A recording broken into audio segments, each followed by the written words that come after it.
Alô, amigos e amigas do programa Cidadania. Hoje estamos de volta para tratar de um tema que tem causado grande preocupação à nação inteira, que é o vazamento de petróleo lá na bacia de Campos.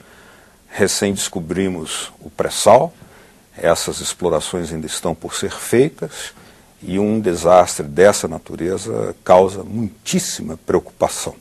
Mas também causa preocupação algumas irregularidades, digamos assim, na forma como o contrato feito pela empresa Chevron com a Petrobras vinha sendo praticado, vinha sendo cumprido. Demorou-se muito a informar sobre o vazamento, houve informações insuficientes e houve também alguma demora no anúncio à sociedade brasileira sobre a natureza, o tamanho desse desastre que ainda está, à altura que estamos gravando aqui esse programa, está espalhando-se, as massas de petróleo estão espalhando-se pelo mar daquela região. Para tratar desse tema, o seu significado político, as preocupações que vão poder orientar uma nova legislação, quem sabe, nós temos aqui conosco a presença do senador Marcelo Crivella, do PRB do Rio de Janeiro, a quem agradeço muito por ter aceito o nosso convite. Eu que agradeço, Beto, o seu convite. É um prazer enorme estar aqui com os seus telespectadores. Senador, a primeira leitura é ecológica, mas também política. Como é que o senhor recebeu essa notícia do vazamento? Com muita tristeza. Agora, eu vinha de um debate aqui sobre a questão dos royalties. A bancada do Rio e do Espírito Santo tentava explicar ao Senado e ao Congresso, de modo geral, de que o royalty é do Brasil. O petróleo é do Brasil, é da União, é de todos, mas os royalties pertencem aos estados produtores. Exatamente por isso que ocorreu agora no Campo de Frade, lá na Bacia de Campos, que foi um vazamento que causa vamos dizer assim, um dano ambiental enorme. E aqui, quando nós falávamos sobre isso, eles diziam, não, a exploração de petróleo no Brasil, ela é longe da costa, os vazamentos são remotos e não há esse dano. Eles mantiveram royalties, não alteraram a lei, dos produtores em terra, onde eles achavam que ali sim existia problema, mas não no mar. Logo em seguida vem esse trágico acidente. Então, a leitura política é de que fizemos uma má avaliação. A oposição fez uma avaliação muito ruim. E é bom lembrar que esse vazamento é na camada pós-sal. Portanto, a pressão da água, do campo em si, das rochas, o petróleo está ali nos orifícios, mas sob uma determinada pressão. Tem o peso da atmosfera, mas tem o peso do mar.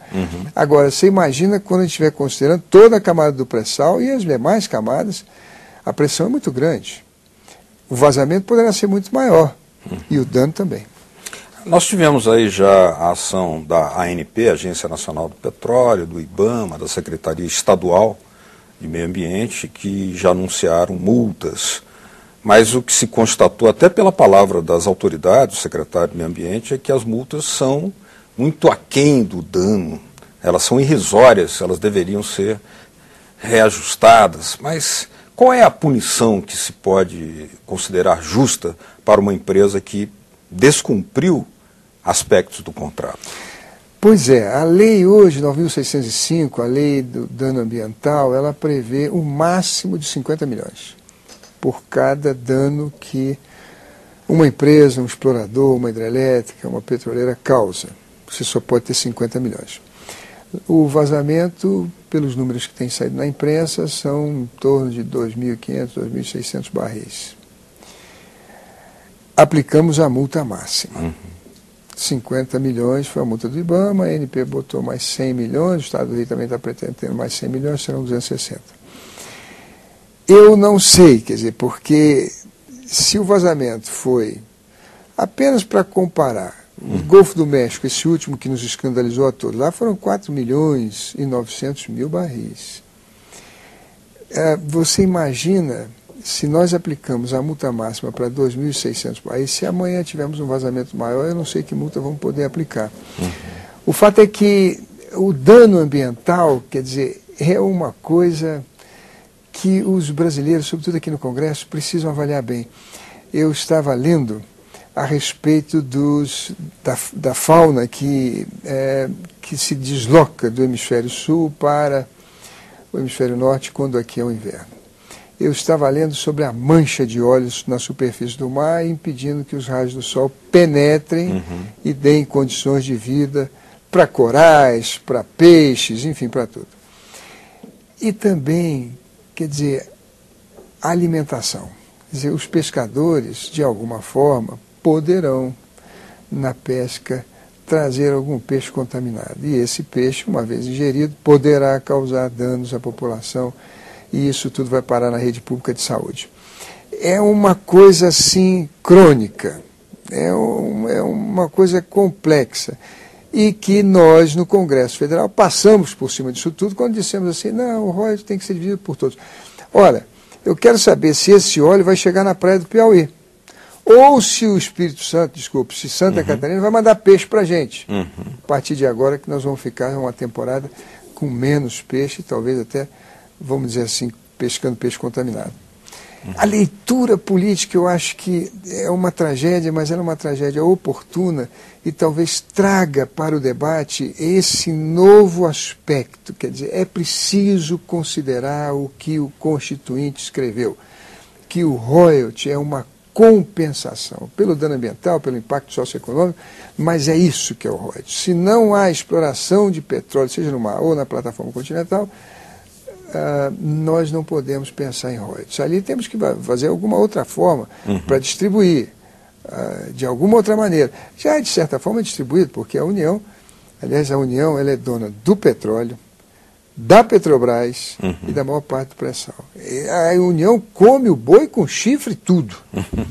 E cabe à União repartir esses recursos pelo Fundo de Participação de Estados e Municípios agora, e quando conseguirmos construir uma fórmula que seja mais, eu diria, legítima, já que essa que está aí foi denunciada pelo Supremo como inconstitucional, seja por ela então. Como é que o senhor recebeu, senador Crivella, as declarações do delegado Scliar, que é o delegado da Polícia Federal encarregado do inquérito? Porque ele, além das constatações que nós já temos pela imprensa, ele verificou que, por exemplo, os contratos de trabalho estavam irregulares, não havia CPF dos trabalhadores, pode estar havendo, portanto, evasão de divisas, além de sonegação de informações pela empresa às autoridades. E aí a pergunta inevitável é, por que será que não teria havido uma demora também da ANP em perceber? Será que os métodos de fiscalização não foram colocados à prova também pelo vazamento, além de todas essas leituras políticas? Sem dúvida, o senhor toca num aspecto importantíssimo.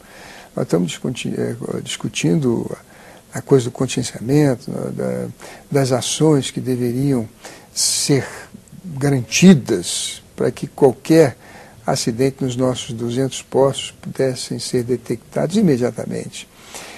Nós estamos discutindo também os recursos da Marinha. Eles sempre vieram aqui para dizer que a Marinha tinha um papel, que era preciso dotar a Marinha de uma guarda costeira para ações como essa, mas também fiscalização dessas bandalheiras, das petroleiras, que muitas vezes querem explorar o petróleo de maneira, usam a exploração canibal.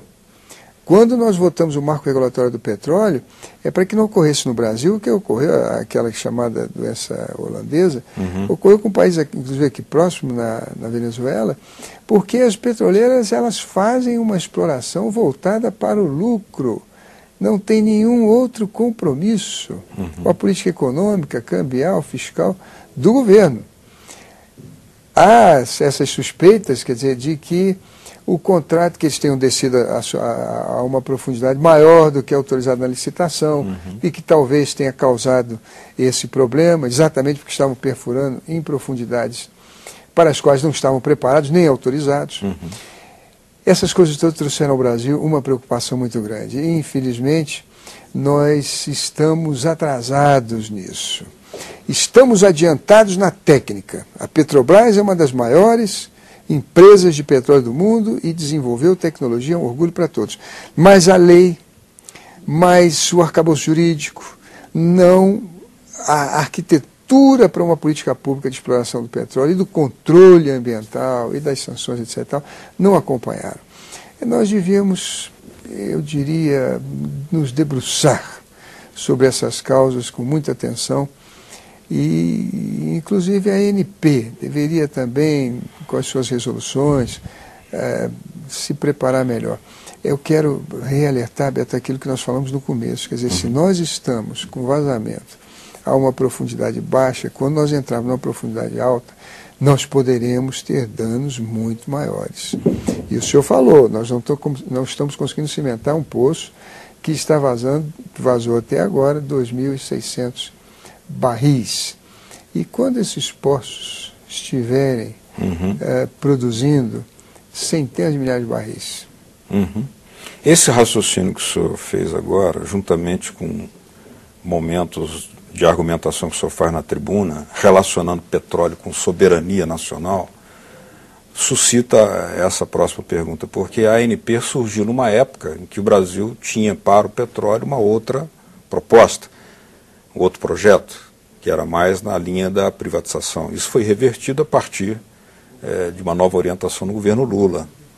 Mas será que agora, com o pré-sal, não haveria também chegado o momento de uma nova revisão, uma nova orientação para assegurar aquilo que nós temos no seu discurso? Ou seja, soberania nacional, para ser assegurada, precisa de uma legislação que esteja realmente coerente com isso. Sem dúvida. Eu acho que nós devemos também correr com a Petrosal, que é a empresa que, eu diria, vai se abebedar do conhecimento do mundo, no sentido de que todos os consórcios formados para a exploração do pré-sal possam estar, eu diria, de acordo com a mais moderna legislação de controle ambiental e também da técnica de exploração. É um imperativo. Você sabe, Beto, eu fui à inauguração da nossa plataforma de petróleo, lá em Angra dos Reis, e fiquei muito orgulhoso. Fui às duas. Uma, a madrinha foi a Dilma, na outra, a madrinha foi a Erundina. Mas duas plataformas de petróleo, que eu subi nelas e verifiquei a sala de comando, achei aquilo ali realmente algo extraordinário, o coração vem à boca quando a gente vê a obra dos brasileiros. Mas, se você for ver as plataformas de petróleo lá fora, que são operadas com muito pouco pessoal, que a sua estabilização não se dá por sistema de ancoragem, mas eles têm motores ligados ao computador central que movem hélices ligadas aos grandes tubulões de estabilidade, e esses computadores medem a velocidade das ondas e tamanho delas e do vento, de tal maneira que o sujeito, quando deu a entrevista, disse assim: olha, isso aqui é como você está num campo de futebol, numa quadra de basquete, não há qualquer tipo de vibração, porque o vento e onda é compensado pelos motores movidos, que movem hélices, mas todos controlados por computador. E o sistema para você apagar fogo, para você conter um poço que vazou, de cimentar, etc. e tal, tudo controlado por robôs e também por sistemas de computador muito moderno. Realmente a gente fica pensando, meu Deus, com imensas reservas de petróleo que temos aqui, nós precisamos nos preparar para isso. Juridicamente, eu sei que essa é a sua preocupação, acho que também, nós estamos aqui no Senado nos preparando para fazer agora a audiência pública, trazer aqui a Chevron, trazer a ANP, trazer a Petrobras, trazer o pessoal da Polícia Federal, o próprio pessoal da Marinha, nosso pessoal também que tem controle de satélites geoestacionários que o Brasil usa para controlar queimadas, manchas de óleo no mar, enfim, tráfego aéreo, para que a gente possa, de alguma forma, poder detectar esse problema e aí deflagrar num sistema de contingenciamento já pré-determinado as medidas necessárias para a gente conter. Quer dizer, esse problema mostrou que nós fizemos uma lei ruim para a distribuição de royalties, usamos pressupostos completamente, eu diria, irreais, porque nós consideramos que o risco era remoto e mínimo, e está aí. Logo em seguida mostrou para que servem os royalties. E também, quer dizer, a única coisa que fizemos foi multar e multamos sobre um valor máximo, um vazamento que não tem essa expressão, como, se for comparado com o anterior da Petrobras de 2000 e também lá dos Estados Unidos. Eu acho que ele não é máximo, poderá haver um maior que ele, mas a multa que aplicamos é máxima. Será que ela está certa? É a lei em vigor. Enfim, eu acho que nós temos que nos debruçar sobre isso. Realmente é um acidente trágico, mas como diz, desgraçadamente ele foi oportuno, porque mostrou que estamos atrasados nesse setor. Ainda na linha de tirar lições desse episódio lamentável, né? A Associação dos Engenheiros da Petrobras, a AEPET, lançou um documento lembrando que, primeiro, que essa empresa já tinha histórias de imperícia em outras partes do planeta, na exploração de petróleo no mar. Mas ela também, a AEPET, lembra que a Petrobras tem demonstrado exatamente exímia competência, sobretudo nessa área, e pergunta, será que era necessária mesmo a participação de uma empresa como essa, numa exploração dessa magnitude, depois, inclusive, de que o delegado apontou várias irregularidades no cumprimento do contrato? Pois é, nós quebramos o monopólio da Petrobras, há uma discussão longa, e que agora ganha argumentos contrários consubstanciosos. É impressionante, né? Eu me lembro que quando Monteiro Lobato descreveu o seu sítio do Pica-Pau Amarelo, ele foi, a primeira companhia de petróleo estava lá, chamava-se Companhia Bentência de Petróleo. É verdade. E ele já anunciava, não é? O primeiro poço chamava o Caraminguá 1. É um poço coberto por um sabugo de milho, Visconde Sabugosa, um sabugo de milho. É verdade. Ele já dizia... Visionário. Né? Visionário na sua inteligência, ele, Getúlio, já sabiam. Eu também acho, até aqui se nós vamos tocar no assunto político, qual é o sentido do Brasil tirar o monopólio da Petrobras e mandar ela participar de licitações lá fora, como se a Petrobras fosse uma petroleira qualquer, uma Chevron qualquer. Bom, naquela época veio aqui o Klink, se não me engano, disse que o Brasil, o solo era cristalino, petróleo só existe em solo sedimentar existia no mar, na bacia amazônica.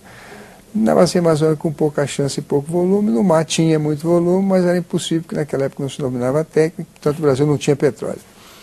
E durante muito tempo nós trabalhamos dentro dessa hipótese, até que o presidente Lula investiu muito, é bom que se diga, na Petrobras, acreditou nela, e no seu governo vieram descobertas fantásticas do pré-sal. Os pessimistas falam em 60 bilhões de barris. Os otimistas chegam a falar em 200 bilhões de barris, o que nos colocaria como um dos maiores produtores do mundo.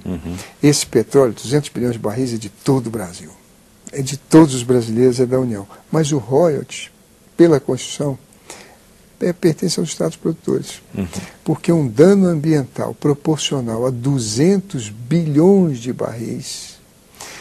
Beto, existem certos estudiosos que dizem que a exploração do petróleo no mar pode causar, inclusive, terremotos. Se Deus queira que não. Mas se isso ocorrer, o primeiro a ser atingido é o meu Rio de Janeiro, são os estados da costa. De tal maneira que o acidente, graças a Deus, é de proporções calamitosas, mas comparado aos Estados Unidos, mínima, 2.600 barris, não é tão grande comparado a 4 milhões e 900 mil barris que vazaram no Golfo do México, mas ele serve sim para nos alertar e mostrar que temos muito a fazer.